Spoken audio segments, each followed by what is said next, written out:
بسم اللہ الرحمن الرحیم۔ غیبت کرنے والوں کا خوفناک انجام۔ اس دنیا میں بہت سے لوگ ایسے ہوتے ہیں جو سامنے تو مسکراتے ہیں لیکن پیٹھ پیچھے دوسروں کی برائیاں کرتے ہیں۔ خرابی ہے ان لوگوں کے لیے جو لوگوں کے منہ پر ان کے عیب بتاتے ہیں اور پیٹھ پیچھے ان کی غیبت کرتے ہیں۔ جو انسان سامنے لوگوں کی برائیاں نکالتا ہے اور پیٹھ پیچھے بیٹھ کر ان کی باتیں کرتا ہے، ایسے لوگوں کے لیے بڑی چیتاونی ہے۔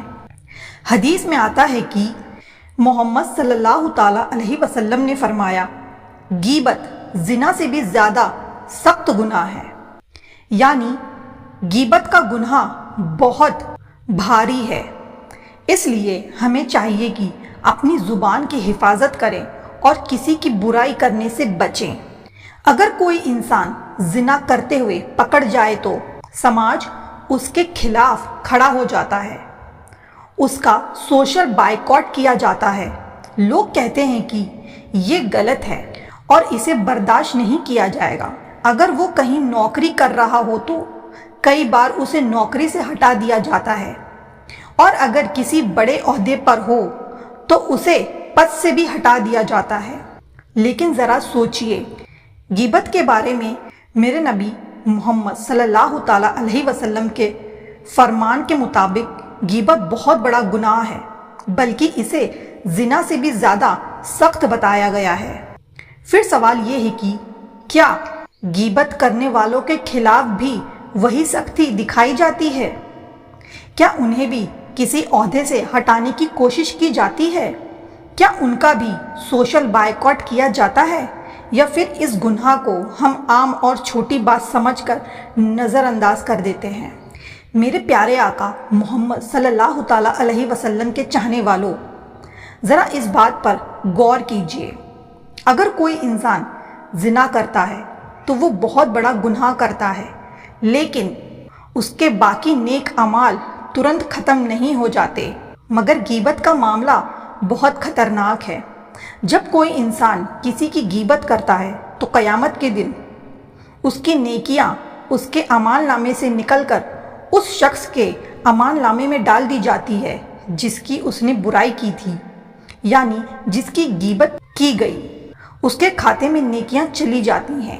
انسان سمجھتا ہے کہ وہ تہجد پڑھ رہا ہے، قرآن کی تلاوت کر رہا ہے، 5 وقت کی نماز ادا کر رہا ہے اور صدقہ خیرات بھی کر رہا ہے، لیکن اگر وہی انسان لوگوں کی غیبت کرتا رہے تو اس کی نیکیاں دھیرے دھیرے اس کے ہاتھ سے نکلتی جاتی ہے اور دوسرے کے کھاتے میں چلی جاتی ہے۔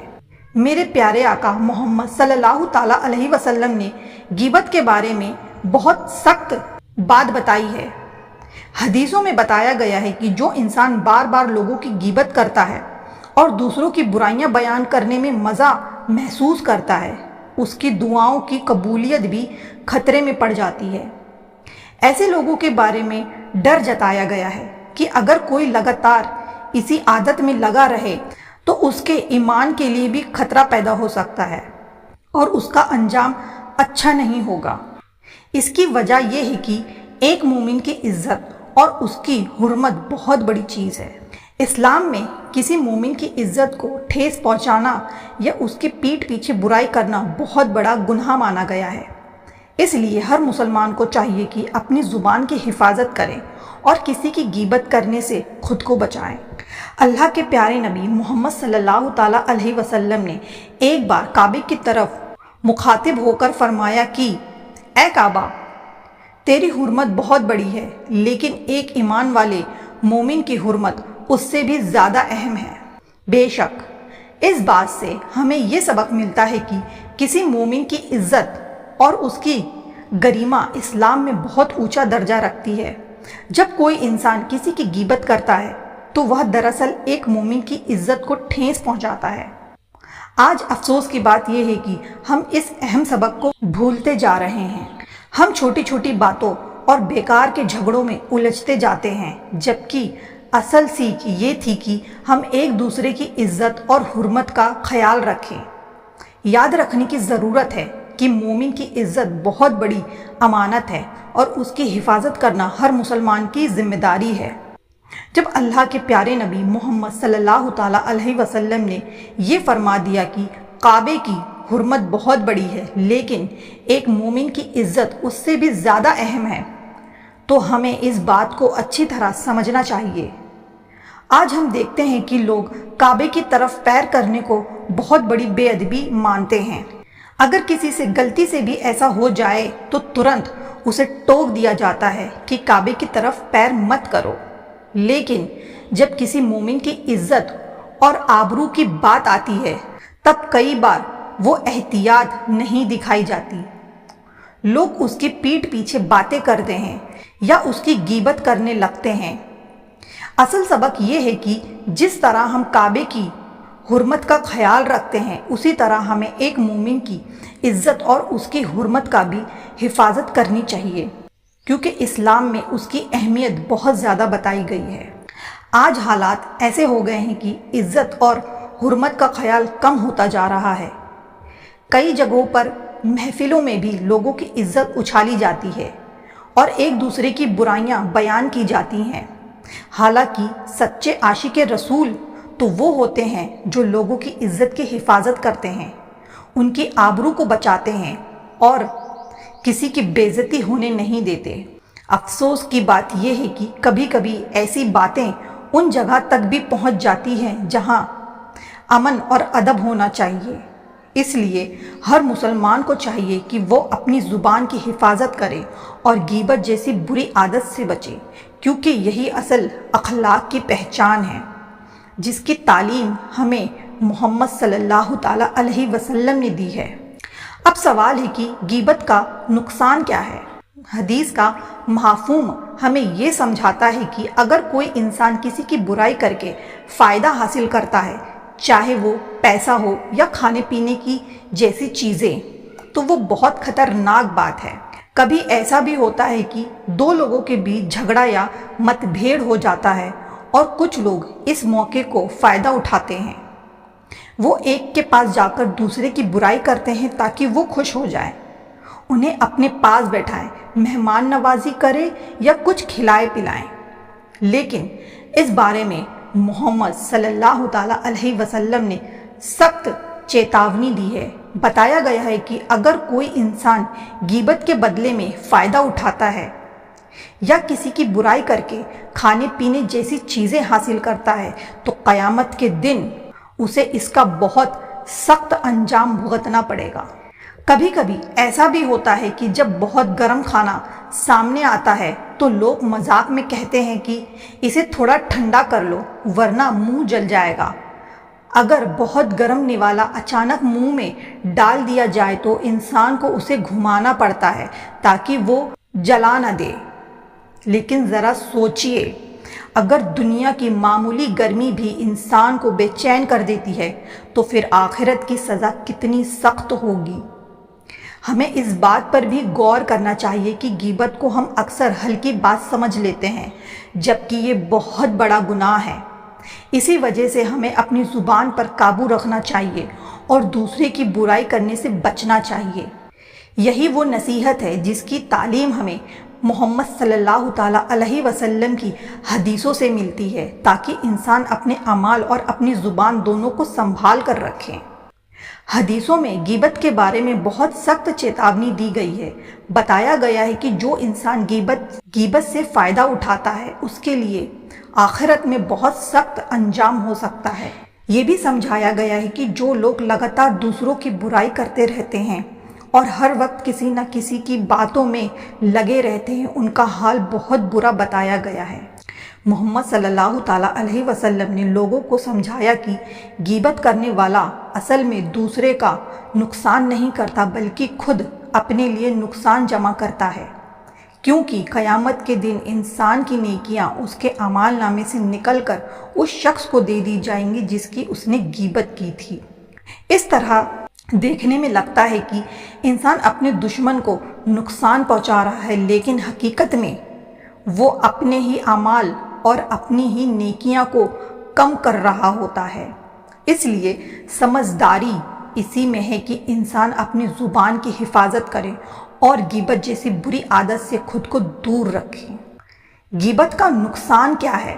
اس بارے میں ہمیں قرآن اور حدیث دونوں میں صاف طور پر بتایا گیا ہے کہ ہمارے پیارے نبی محمد صلی اللہ تعالیٰ علیہ وسلم نے اپنے اعمال اور تعلیم سے یہ سمجھایا کہ غیبت کرنا ہی نہیں بلکہ اسے سننا اور اس پر خوش ہونا بھی صحیح نہیں ہے۔ روایت میں آتا ہے کہ ام المومنین سلمہ فرماتی ہیں کہ ایک بار ان کے پاس ایک عورت آئی اور اس نے کسی دوسرے شخص کی برائی بیان کرنا شروع کر دی۔ اس وقت وہاں موجود لوگ اس کی باتیں سن رہے تھے اور اس پر ہنسی بھی آ رہی تھی۔ اس گھٹنا سے ایک سبق ملتا ہے کہ غیبت صرف بولنے تک سیمت نہیں رہتی بلکہ اسے سننا اور اس میں دلچسپی لینا بھی انسان کو گناہ کی طرف لے جا سکتا ہے۔ ایک بات سمجھنے کی یہ ہے کہ اکثر لوگ نصیحت یا تقریر سنتے سنتے جلدی تھک جاتے ہیں، لیکن جب کسی کی برائی یا غیبت کی بات چلتی ہے تو کئی بار لوگ بار بار بھی اسے سننے میں دلچسپی لیتے رہتے ہیں۔ اصل میں شیطان غیبت کو انسان کے سامنے اس طرح پیش کرتا ہے کہ وہ اسے آسان اور دلچسپ لگنے لگتی ہے۔ انسان کو لگتا ہے کہ بس یہ عام سی بات ہے، لیکن دھیرے دھیرے یہی عادت بڑی غلطی بن جاتی ہے۔ ایک بات اچھی طرح یاد رکھنی چاہیے، اگر انسان غیبت جیسی غلطی سے سچے دل سے توبہ کر لے تو اللہ کی رحمت اس کے لیے معافی کی امید ہوتی ہے، لیکن حدیثوں میں یہ بھی بتایا گیا ہے کہ غیبت بہت گمبھیر گناہ ہے، اس لیے جو انسان غیبت سے توبہ کرتا ہے اسے بھی اس بات کا احساس ہونا چاہیے کہ اس نے بڑی غلطی کی تھی اور اسے دوبارہ اس راستے پر نہیں لوٹنا چاہیے۔ لوگ اکثر کھانے پینے کے بہت احتیاط کرتے ہیں اور کہتے ہیں کہ ہم فلاں چیزیں نہیں کھاتے یا فلاں چیزیں سے پرہیز کرتے ہیں، لیکن اصلی پرہیز تو یہ بھی ہے کہ انسان اپنی زبان کو غیبت سے بچائیں، کیونکہ قرآن ہمیں سخت اندازے میں سمجھاتا ہے کہ کسی کی غیبت کرنا ایسا ہے جیسے اپنے ہی مردہ بھائی کا گوشت کھانا۔ اللہ اکبر۔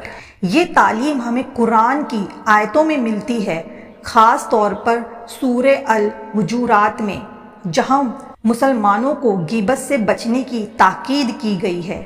اس لیے انسان کو چاہیے کہ جیسے وہ حرام چیزوں سے بچنے کی کوشش کرتا ہے، اسی طرح اپنی زبان کو بھی غیبت جیسی بری عادت سے دور رکھیں۔ روایت میں آتا ہے کہ ایک بار جب غیبت کی بات ہو رہی تھی تو اللہ کے رسول محمد صلی اللہ تعالیٰ علیہ وسلم نے سمجھانے کے لیے فرمایا کہ تم لوگوں نے ایسا کام کیا ہے جو بہت غلط ہے۔ اس وقت لوگوں نے عرض کیا کہ ہم نے تو کوئی گوشت نہیں کھایا۔ تب نبی کریم نے یہ بات پوری کی کہ غیبت کرنا دراصل ایسا ہے جیسے انسان اپنے ہی مرے ہوئے بھائی کا گوشت کھا رہا ہو۔ جب لوگوں نے اس بات کو سمجھا تو انہیں احساس ہوا کہ غیبت کا گناہ کتنا بڑا ہے۔ اصل میں یہ تسبیح ہمیں قرآن کی تعلیم سے بھی ملتی ہے، جہاں بتایا گیا ہے کہ کسی کی پیٹھ پیچھے برائی کرنا ایسا ہے جیسے اپنے مردہ بھائی کا گوشت کھانا۔ روایت میں آتا ہے کہ ایک بار صحابہ کی محفل میں اچانک بہت تیز اور ناپسند بدبو محسوس ہوئی۔ سب لوگ حیران تھے کہ یہ بدبو کہاں سے آ رہی ہے۔ تب اللہ کے رسول محمد صلی اللہ تعالیٰ علیہ وسلم نے سمجھایا کہ یہ اس گناہ کی وجہ سے ہے جو کسی نے کیا ہے، یعنی کسی کی غیبت کی گئی ہے۔ اس سے ہمیں یہ سمجھایا گیا کہ غیبت کا اثر صرف باتوں تک سیمت نہیں رہتا، بلکہ یہ ایک ایسا گناہ ہے جس کا اثر بھی ہوتا ہے۔ آج ہمیں ایسی بدبو محسوس نہیں ہوتی، لیکن اس کی وجہ یہ ہو سکتی ہے کہ لوگ اس عادت کے اتنے عادی ہو گئے ہیں کہ انہیں اس کی برائی کا احساس ہی کم ہونے لگا ہے۔ میرے پیارے آقا محمد صلی اللہ تعالیٰ علیہ وسلم کے چاہنے والوں، ذرا اپنے حال پر بھی غور کرنے کی ضرورت ہے۔ کئی بار ہم کسی محفل میں بیٹھتے ہیں اور باتیں کرتے کرتے پتہ ہی نہیں چلتا کہ کب کسی کی برائی شروع ہو گئی۔ افسوس کی بات یہ ہے کہ کئی لوگ تب تک محفل سے نہیں اٹھتے جب تک کسی کی غیبت نہ کر لے۔ حدیثوں میں غیبت کے انجام کے بارے میں بہت سخت اندازے میں سمجھایا گیا ہے کہ روایت میں عبداللہ ابن عباس بیان کرتے ہیں کہ معراج کی رات نبی کریم صلی اللہ تعالیٰ علیہ وسلم کو بہت سی چیزیں دکھائی گئیں تاکہ امت کو ان سے سبق ملے۔ اس رات آپ نے ایک عجیب اور ڈراونا منظر دیکھا۔ آپ نے فرمایا کہ کچھ لوگ ایسے تھے جو جہنم میں بہت گندی اور سڑی ہوئی چیزیں کھا رہے تھے۔ وہ مردہ تھا، یعنی ایسا مرا ہوا جانور جو سڑ چکا ہو اور جسے کوئی انسان کھانا تو دور اس کے پاس کھڑا ہونا بھی پسند نہ کرے۔ اگر دنیا میں کسی جانور کو ذبح بھی کیا جائے تب بھی ہم اسے اچھی طرح صاف کرتے ہیں، پھر اس نمک مسالے ڈال کر پکاتے ہیں، تب جا کر وہ کھانے کے قابل ہوتا ہے۔ اگر اس میں تھوڑی سی بھی بدبو ہو یا ٹھیک سے صاف نہ کیا گیا ہو تو انسان اسے کھانا پسند نہیں کرتا، لیکن اس منظر میں جو دکھایا گیا وہ اس سے بھی زیادہ بھیانک تھا۔ وہ لوگ بنا پکائے، بنا صاف کیا سڑا ہوا مردہ کھا رہے تھے۔ اللہ اکبر۔ جب اس منظر کا مطلب پوچھا گیا تو بتایا گیا کہ یہ وہ لوگ ہیں جو دنیا میں دوسروں کی غیبت کرتے تھے، یعنی جو لوگ اپنے ہی بھائی کی عزت اور آبرو کے ساتھ کھیلتے تھے، ان کے لیے یہ سخت انجام بتایا گیا ہے۔ اصل میں یہ مثال اس لیے دی گئی کہ تاکہ انسان سمجھ سکے کہ غیبت کتنا بڑا گناہ ہے۔ جس طرح انسان سڑا ہوا مردہ کھانا بالکل پسند نہیں کرتا، اسی طرح اسے کسی کی برائی کرنا بھی ناپسند کرنا چاہیے۔ اس لیے ہر انسان کو چاہیے کہ وہ اپنی محفلوں اور اپنی زبان دونوں کی حفاظت کریں۔ اگر کہیں غیبت کی بات شروع ہو جائے تو اسے روکنے کی کوشش کریں یا اس جگہ سے اٹھ جائیں۔ یہی طریقہ انسان کو اس گناہ سے بچا سکتا ہے۔ غیبت سے انسان کو آخر ملتا کیا ہے؟ نہ کوئی فائدہ، نہ کوئی بھلائی، بلکہ آخرت میں سخت عذاب۔ ہمارے پیارے نبی محمد صلی اللہ تعالیٰ علیہ وسلم نے غیبت کے بارے میں لوگوں کو بہت سخت اندازے میں سمجھایا ہے۔ روایتوں میں آتا ہے کہ کچھ لوگ جہنم میں ایسی حالت میں ہوں گے کہ انہیں بہت تکلیف اور بے چینی ہوگی۔ وہ آگ اور کھولتے ہوئے پانی کے بیچ ادھر ادھر بھاگتے پھریں گے اور راحت کی تلاش کریں گے، لیکن انہیں سکون نہیں ملے گا۔ جب صحابہ نے پوچھا کہ یہ لوگ کون ہوں گے تو بتایا گیا کہ یہ وہی لوگ ہیں جو دنیا میں رہ کر دوسروں کی غیبت کیا کرتے تھے۔ اصل میں غیبت ایسا گناہ ہے جس میں انسان کو اس سمے تو مزہ یا ہلکی سی خوشی محسوس ہو سکتی ہے، لیکن اس کا نقصان بہت بڑا ہوتا ہے، کیونکہ اس سے نہ صرف دوسرے کی عزت کو ٹھیس پہنچتی ہے بلکہ انسان اپنی نیکیوں کو بھی کھو دیتا ہے۔ میری پیاری بہنوں اور میرے پیارے بھائیوں، ہمیں اس بات پر گہرائی سے سوچنے کی ضرورت ہے۔ اکثر ہم اپنی تہجد صرف عبادت کی گنتی پر لگا دیتے ہیں۔ کوئی کہتا ہے اتنی تسبیح پڑھ لو، اتنی رکعت نماز پڑھ لو، اتنے روزے رکھ لو، یعنی ہمارا دھیان زیادہ تر اس بات پر ہوتا ہے کہ ہم کتنے زیادہ اعمال کر لیں۔ لیکن ایک اہم بات ہم کئی بار بھول جاتے ہیں، اور وہ یہ ہے کہ اللہ کے یہاں صرف اعمال ہی نہیں بلکہ گناہوں سے بچنا بھی بہت بڑی چیز ہے۔ کبھی کبھی انسان بہت عبادتیں کرتا ہے، لیکن اگر وہ اپنی زبان اور اپنے ویوہار کو نہیں سنبھالتا تو اس کے اعمال کا اثر کم ہو سکتا ہے۔ اس لیے اصلی کوشش یہ ہونی چاہیے کہ انسان گناہ سے بچے اور اپنے کردار کو بہتر بنائے۔ اگر آپ کو ایسی اسلامک باتیں اور نصیحتیں پسند آتی ہیں اور آپ چاہتے ہیں کہ ایسی اور بھی فائدے مند ویڈیو آپ تک پہنچتی رہیں تو ہمارے چینل اہمیت کو سبسکرائب ضرور کریں۔ ویڈیو پسند آئے تو لائک کریں، اپنے دوستوں اور پریوار کے ساتھ شیئر کریں اور نوٹیفیکیشن بیل بھی دبا دیں تاکہ جب بھی نئی اسلامک ویڈیو آئے آپ کو ترنت پتہ چل سکے۔ اللہ تعالی ہم سب کو غیبت جیسے گناہ سے بچنے اور نیک راستے پر چلنے کی توفیق عطا فرمائے۔ آمین۔